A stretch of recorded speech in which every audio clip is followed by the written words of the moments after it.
If you've decided to close your DoorDash account, follow these simple steps to ensure the process is completed smoothly. Step 1. Open the DoorDash app. Launch the DoorDash app on your mobile device. Make sure you are logged into the account you wish to close. Step 2. Access account settings. Tap on the profile icon or the menu in the top corner of the app.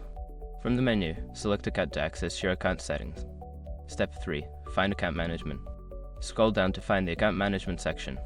Here, you will see various options related to your account. Step 4. Request account deactivation. Look for the option to deactivate or close your account. Follow the prompts to confirm your decision and provide any necessary feedback. Step 5. Check for confirmation. After submitting your request, check your email for a confirmation message from DoorDash. This will confirm that your account closure is being processed.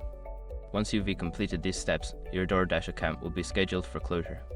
If you change your mind, you may have a limited time to reactivate it before it is permanently deleted.